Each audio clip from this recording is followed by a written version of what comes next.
trabalhamos de maneira muito mais detalhada, certo? Vamos lá. A parte prática agora, que é o treino.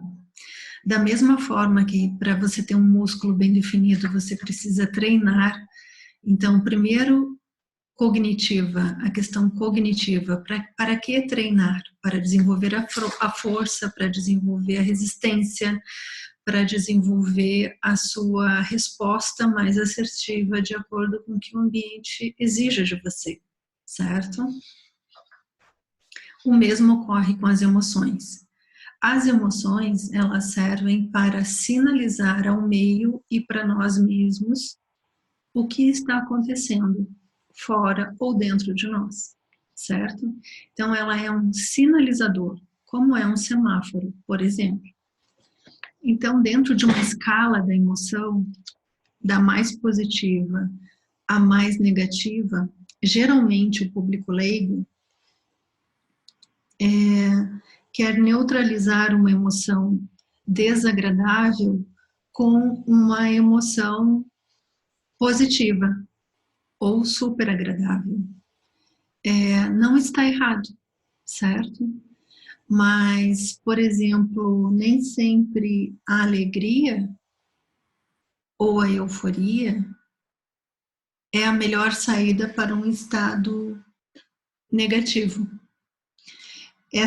Esse pulo rápido de um polo para o outro, num período de 24 horas, a um período de 3 dias, a um período de 7 dias, é conhecido como episódio de mania e episódio de hipomania.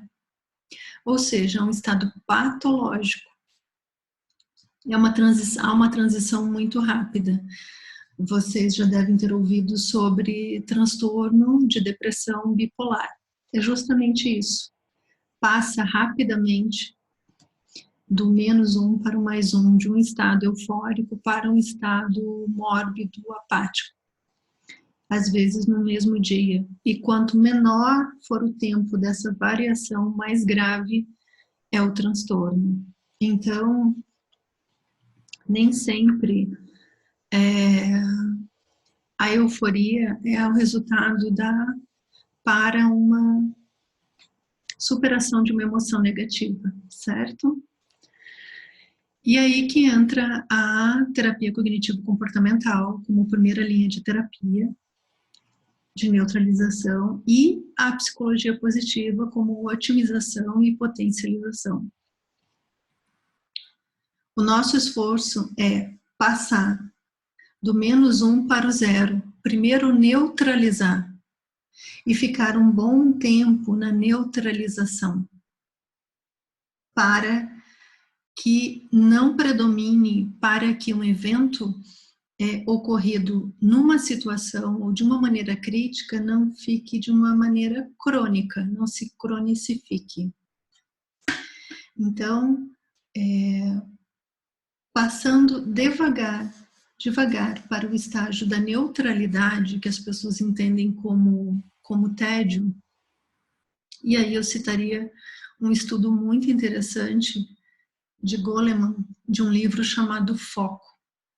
Ele detalha bastante esse estágio, é muito curioso, certo? Que às vezes, na maioria das vezes, é erroneamente classificado. Então, para a pessoa fugir do tédio, ela entra na euforia. E com o tempo, se houver abuso de substâncias lícitas e ilícitas, como bebidas alcoólicas e drogas, mesmo a maconha, pode gerar um quadro semelhante a um transtorno bipolar, ou até mais grave, certo? Então, a transição tem que ser lenta, até porque geneticamente nós somos programados para ter uma frequência maior de emoções negativas do que emoções positivas. Já vimos isso, certo? Por isso a importância do treino. Um segundo ponto a salientar, que é um dado também de estudos da psicologia, se chama os dados e estudos de Losada, que é um brasileiro que estuda com Martin Seligman, que tem estudos. É controverso, tem estudiosos que dizem que não é muito sólida essa questão, mas enfim, ainda estudo. E ciência ela está numa permanente evolução. Então, nós não podemos ter uma verdade absoluta, é sempre uma verdade relativa, tanto já confirmada como ainda em estudo, tá? Mas o que se diz que corrobora com a ideia da função da emoção positiva?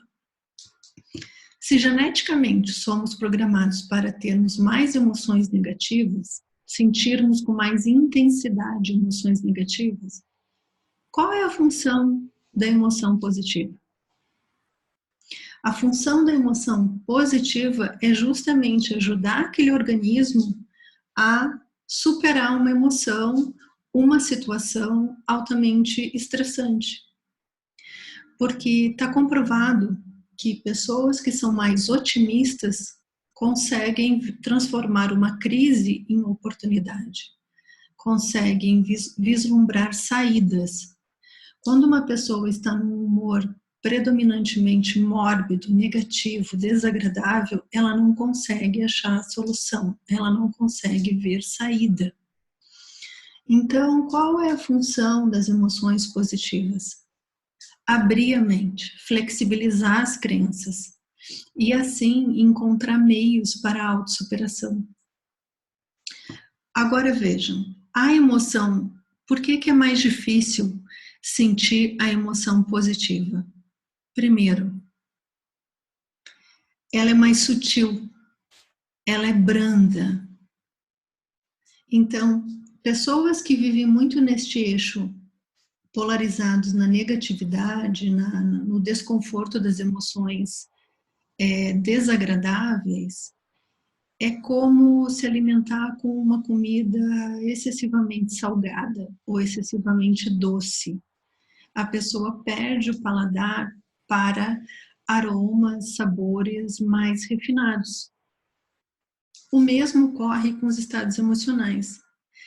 Vamos observar, por exemplo, o noticiário noturno no Brasil. É raro ter uma notícia positiva e quando tem, não dá audiência, só dá audiência o que for catastrófico, o que chamar atenção, o que polarizar. Então, é justamente essa equivalência que se faz na ciência. Para cada emoção desconfortável, de acordo com a razão losada, explicada no livro Florescer, de Martin Seligman, que foi publicado em 2011 aqui no Brasil, é preciso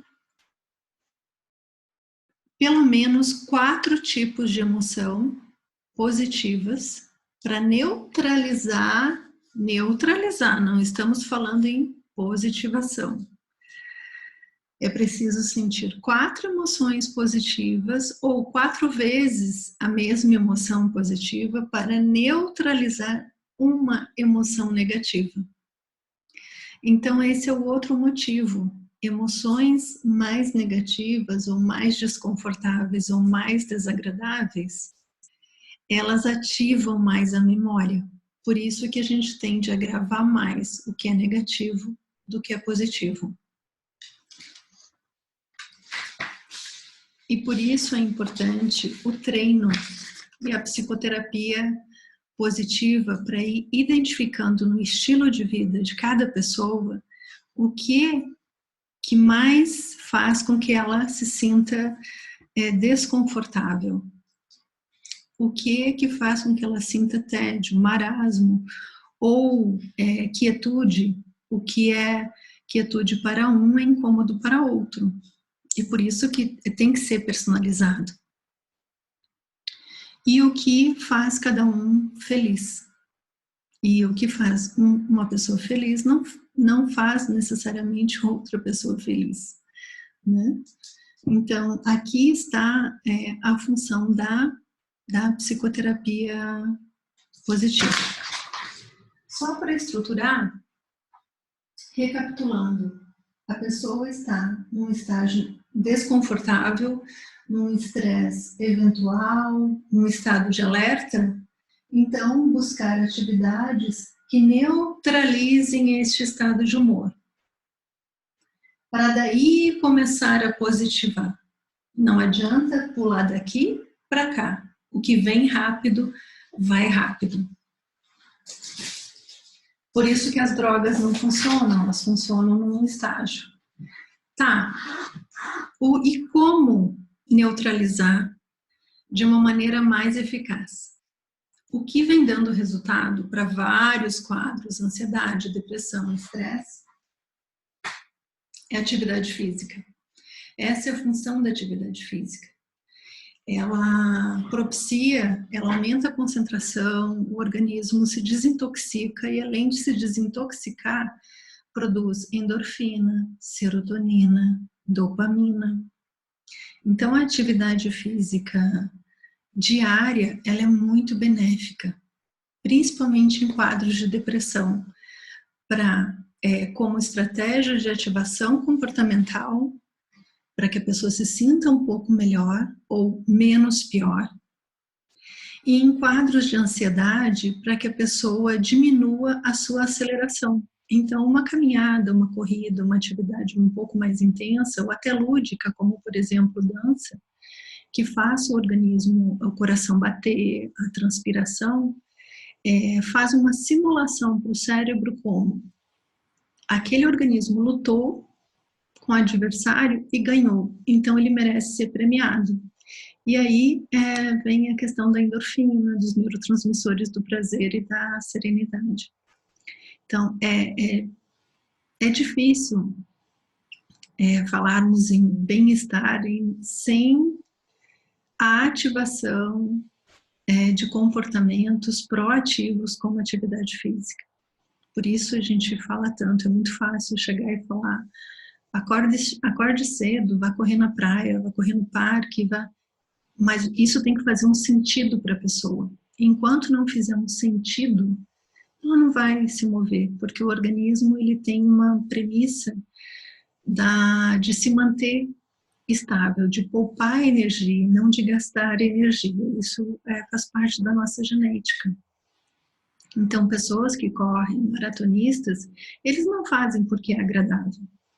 Eles fazem, apesar de ser desagradável correr de manhã, na chuva, no sol, um risco, por exemplo, de segurança pública, como nós temos aqui no Brasil, porque o bem-estar que eles recebem após a corrida, em termos de qualidade do sono, em termos de regulação do estresse, é muito maior.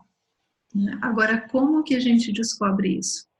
Fazendo, treinando, insistindo. Por isso que o meu estilo de trabalho tem três itens super importantes. Primeiro, foco. Sem o foco atencional, você é carregado pelo vento, pela ansiedade alheia, pela tristeza do mundo, e você fica assim, apagando incêndio, tentando se conectar com alguma coisa. Então, a primeira questão é foco. O que você busca para o seu próprio bem-estar? Segunda questão é garra. Qual é o seu nível de motivação para manter esse foco? Quais são as condições da sua vida para manter este foco? E terceiro ponto, quais emoções positivas você mais vem sentindo nos últimos tempos? Tudo indica que quanto maior a positividade, maior o bem-estar, porque de acordo com a Organização Mundial da Saúde, a ausência de doença ainda não é bem-estar. E a psicologia positiva é a ciência do bem-estar. Está certo? Então, este é um panorama muito rápido e didático sobre o início do bem-estar através da autoconsciência emocional. Obrigada, até o próximo.